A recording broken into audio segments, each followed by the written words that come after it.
didn't tell anyone that I was going to Santa Fe to kill myself.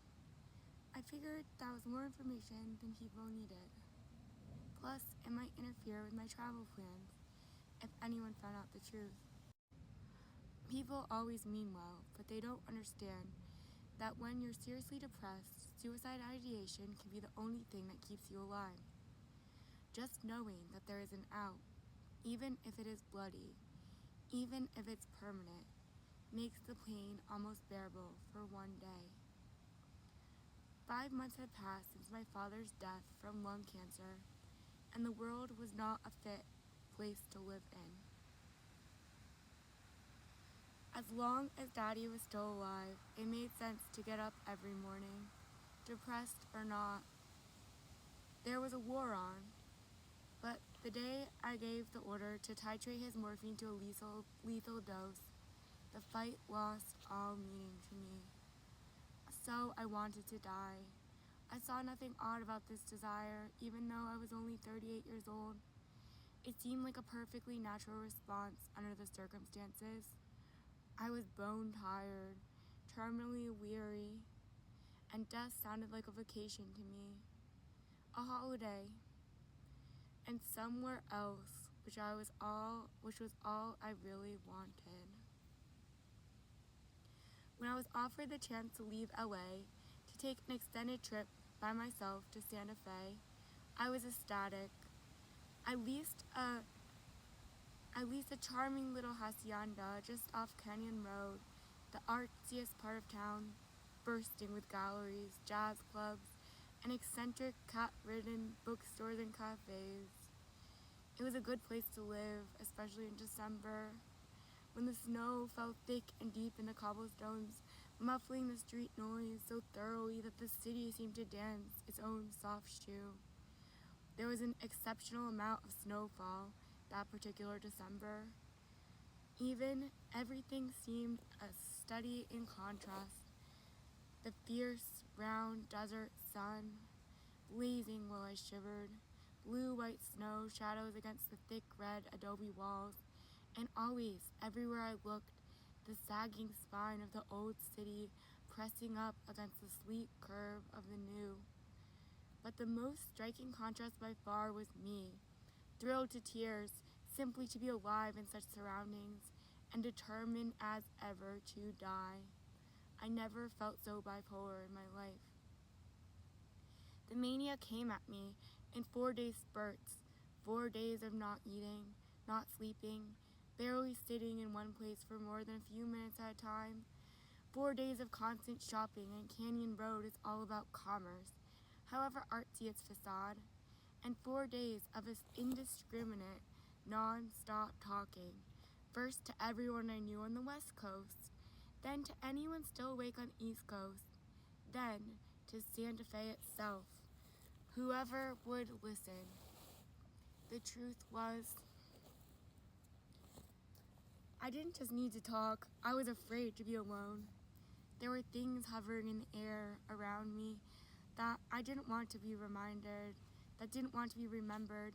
The expression on my father's face when I told him it was stage 4 cancer, already metastasized. Stage 5 cancer, already metastasized. The bewildered look in his eyes when I couldn't take away the pain. The way those eyes kept watching me at the end, trailing my every move, fixed on me, and begging for the comfort I wasn't able to give. I never thought I could be haunted by anything so familiar, so beloved as my father's eyes. Mostly, however, I talked to men. Canyon Road has a number of extremely lively, extremely friendly bars and clubs, all of which were within walking distance of my hacienda. It wasn't hard for a redhead with a ready smile and a feverish glow in her eyes to strike up a conversation and then continue the conversation well into the early morning hours at his place or mine. The only word I couldn't seem to say was no. I eased my conscience by reminding myself that manic sex isn't really intercourse, it's discourse, just another way to ease the insatiable need for contact and communication. In place of words, I simply spoke with my skin. I had long since decided that Christmas Eve would be my last day on earth. I chose Christmas Eve precisely because it had meaning and beauty, nothing more so than in Santa Fe, with its enriching festivals of the Farolotes. Every Christmas Eve, carolers come from all over the world to stroll in the lantern-lit streets until dawn. All the doors are open to them, and the air is pungent with the smell of warm cider and pignon. I wanted to die at such a moment when the world was at its best, so I could truly offer up my heart to God and say, "Thank you, truly for all of it. It is not that I am ungrateful, it is just that I am not capable anymore of a joy a night like this deserves. Joy is blasphemy now that Daddy is dead. Your world is simply wasted on me, and that, I think, is reason enough to die." This unwritten prayer was the only suicide note I intended to leave. Christmas Eve dawned, bright and cold, with snow in the forecast for early that evening. I was on the fourth day of my latest Manic spree, which meant my mind was speeding so fast. I had to make shorthand lists to keep up with all of it. I'd already carefully laid out what I was going to wear at as my farewell attire, a long black cashmere dress, not to be macabre, I don't know how it's pronounced, but because cashmere would never wrinkle, and black would hide any unexpected blood or vomit.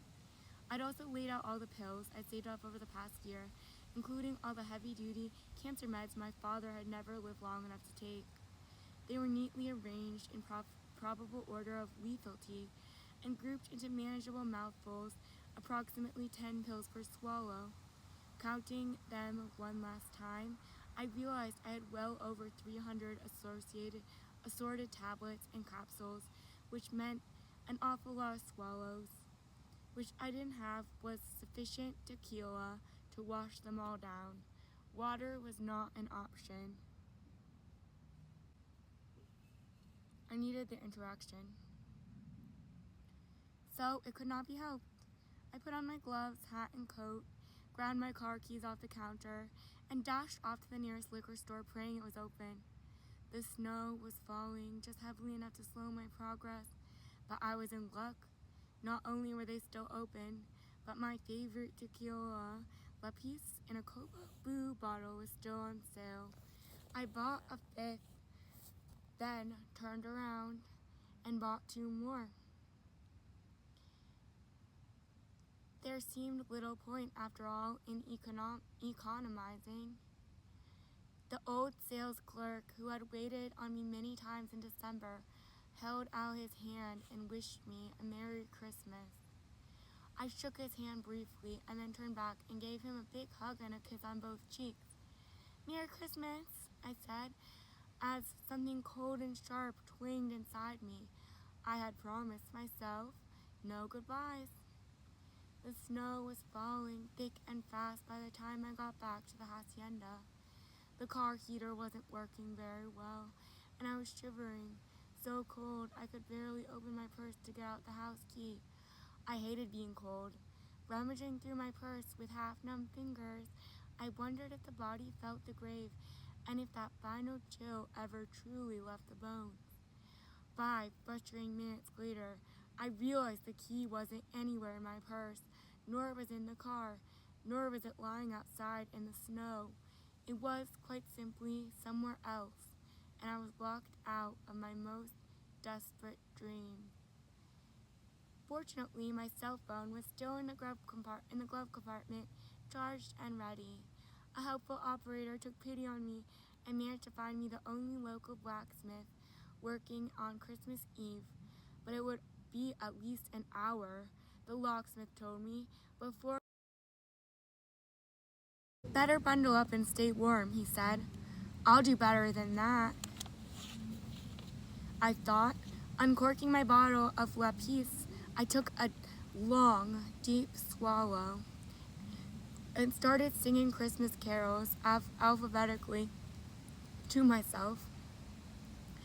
I'd been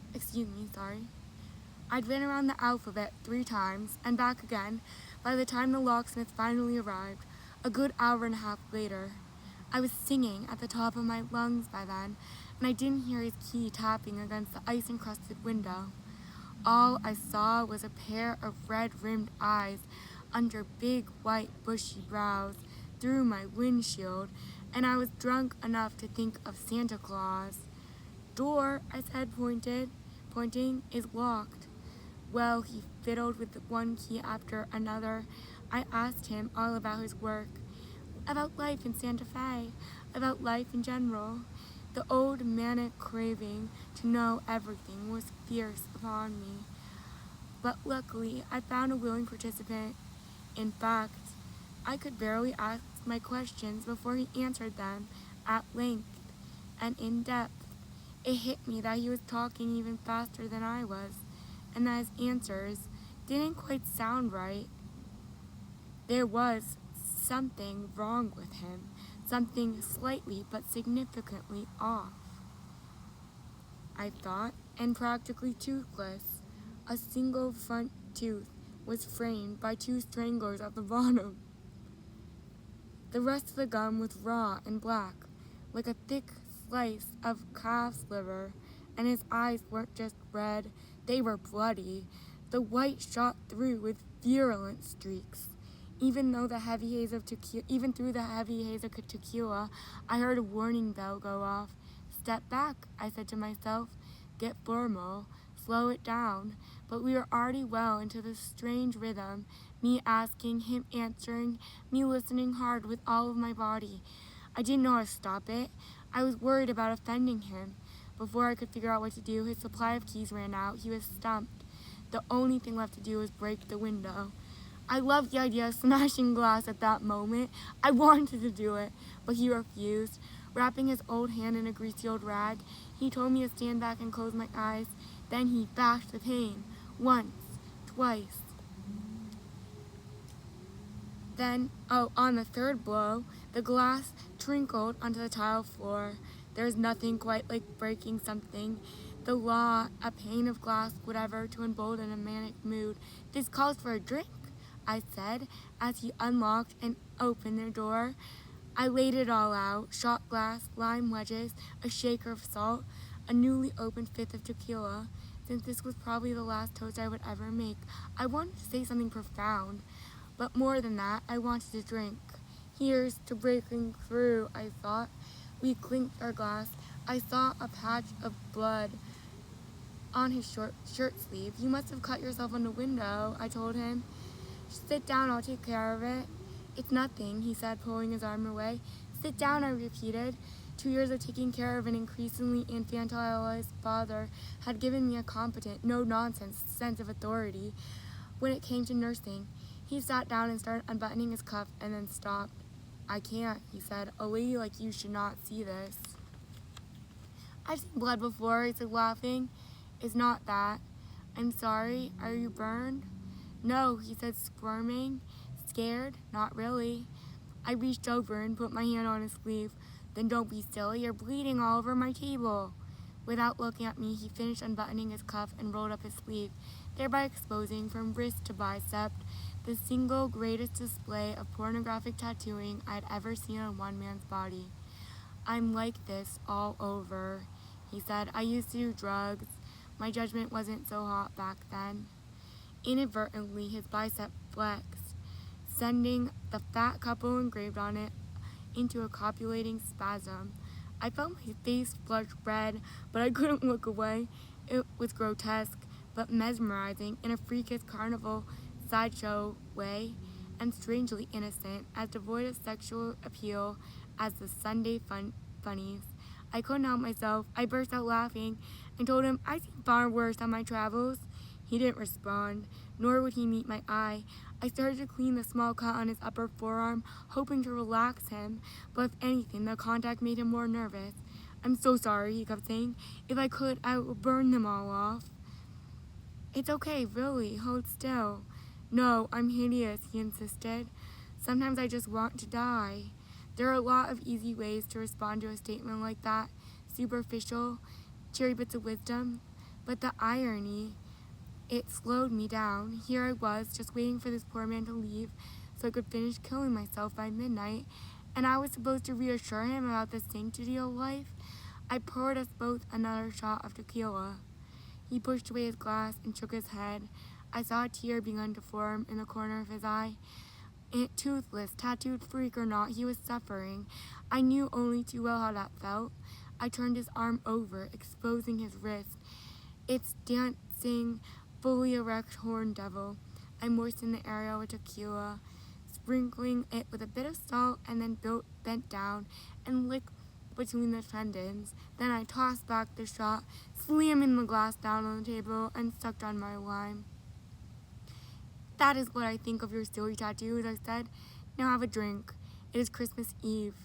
Manic intentions are always good. Manic consequences, almost never. I just meant it kindly.